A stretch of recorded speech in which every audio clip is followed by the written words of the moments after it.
Today, we're taking 2 Harry Potter sets and turning them into a modular building townhouse. Stay tuned to see how it came out. Welcome back to Rids Bricks. Back at it again, taking Lego sets, buying double on sale, and turning them into modular buildings. Today, we're going to take the Harry Potter 4 Privet Drive set and turn it into a townhouse that'll fit into the modular city. Lego Harry Potter 4 Privet Drive, set number 75968, with 797 pieces.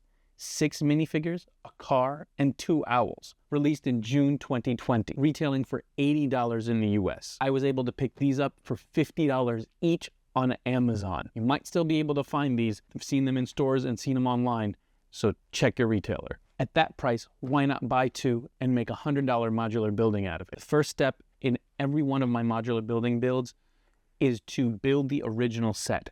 And in this case, this set is actually really, really nice. I think it came with a lot of great parts, a lot of great features. I love that it came with the car from the movie scene. I'm not a huge Harry Potter fan, but I do love the sets and I love the look of the sets because they're based in real world environments. So they translate really well into making to modular buildings and fitting into a normal city if you switch them up a little bit. But this set was great. It came with that car, all of the characters that can easily be swapped out for regular traditional Lego minifigures by taking the heads and swapping them with yellow heads instead of the skin tone heads. This is one of those sets where I think it's a really nice looking house, albeit without a backside. It is an open dollhouse style, so it is missing half of the house, if you will. So buying 2 sets lets you complete that. But the set itself is really nice. It has some great furniture builds inside. It has some nice design features like the roof. The roof was really nice with the alternating slope bricks to give it a nice look I haven't seen in a modular building, so it was ideal to translate that. I think this is a great set to begin with. And a great basis for somebody trying to start out making modular buildings. It gives you a lot to build with and a lot to learn from. First step of any one of my modular buildings is building the original set and learning from the instructions to see what the process could be and what ideas I can salvage from the original set. Step 2 is to part out the second set. Now that the first set's built, I can part out the second set and start building my building. I figure out what features and what pieces and what builds I want to retain from the original sets and what stuff do I want to rework and start over from scratch. The next step is to lay down the foundation from the modular building with those guide plates that connect to the other buildings and the sidewalk. I do that as a basis because that gives me the dimensions of the building. It helps me realize how big I want to make the building and how large the sidewalk's going to be.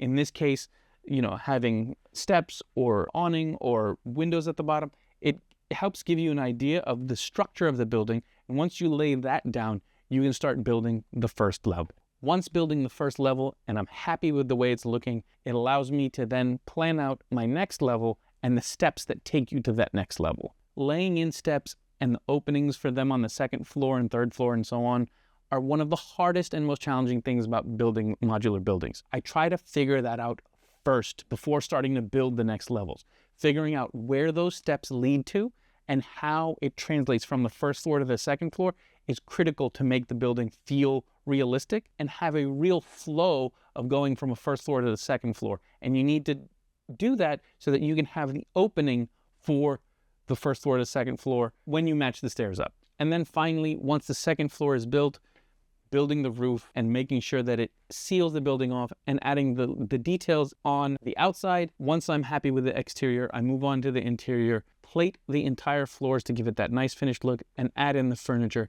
to complete the building. And here is my 4 Privet Drive townhouse modular building.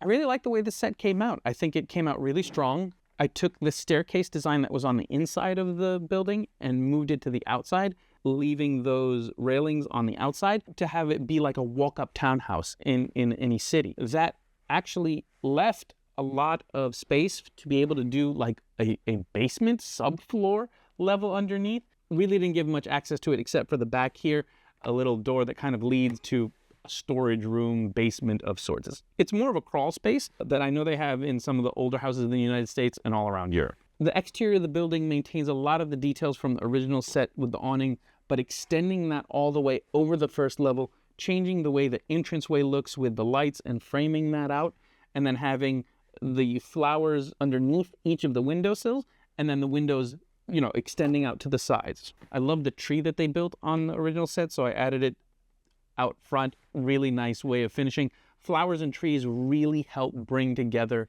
buildings, and they tie together the spaces to make them feel realistic.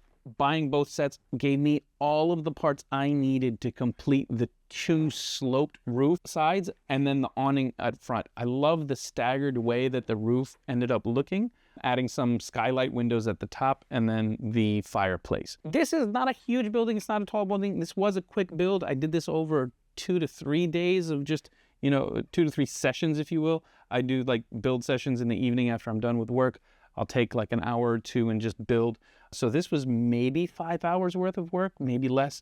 Let's take a look inside. On the first level, I added in 2 of the couches that were in the original set. Really liked the way that design looked. So added that in, some of the lamps, and then the fireplace and artwork that's on top of the fireplace. Looks really nice. I tiled off the floor to give it a finished look, and then added the stairs as soon as you walk into the second level. The second level features a bedroom with 2 beds, one for the parents and one for the child. It's like a shared living space with a tiny desk to do homework. It's not a huge space, but it is fully tiled, and the beds look fantastic from the original set, so I really love that design. It fits nice and cleanly, and then the roof has those slopes. There really is no access to anything in the roof. It is just an empty space, but it is supported so that it is nice and thick, and it helps support the building and then gives that finished look. I really like how this one came out. It's a really cute modular building, another townhouse to fit in the residential zone. It fits really well within other buildings in the flow. It kind of just adds another shorter building to change the dynamic of the city so that everything is the same height, to add a bunch of differences.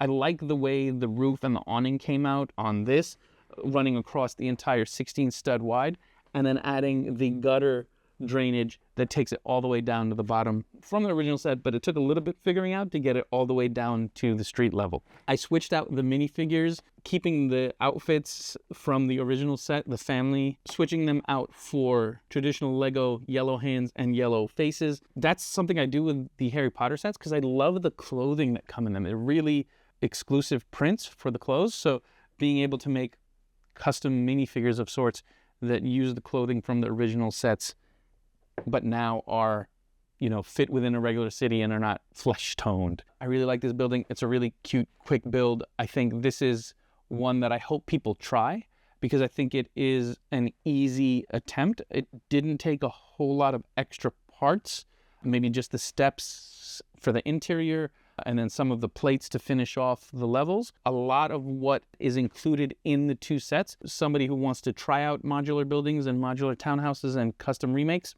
this is a great set. You can try it. You can try to make it look just like the original set and then just double it up and enclose it, and it is a good exercise. I totally recommend this set because I do think it is a good first attempt, if you will, to make modular buildings. For me, I'm, really deep, and I've got so many buildings that I've made. So this is just another one that it's like in between some of the bigger projects. I like doing these smaller projects for me now, that I can just do these quickly and get them out of the way and keep the creative juices flowing. Let me know what you think of this building and what building you'd like to see me do next. I have so many sets and my backlog is so crazy with these modular buildings, but I really love doing them. They're so enjoyable and I'm having so much fun making these buildings. So let me know what you think down in the comments. Remember to subscribe, leave a comment, leave a like. Riz Bricks on all of the platforms. Follow me on Instagram, TikTok. We have content coming out constantly on all those platforms. Thank you for all your support and stay creative and keep building. So take care.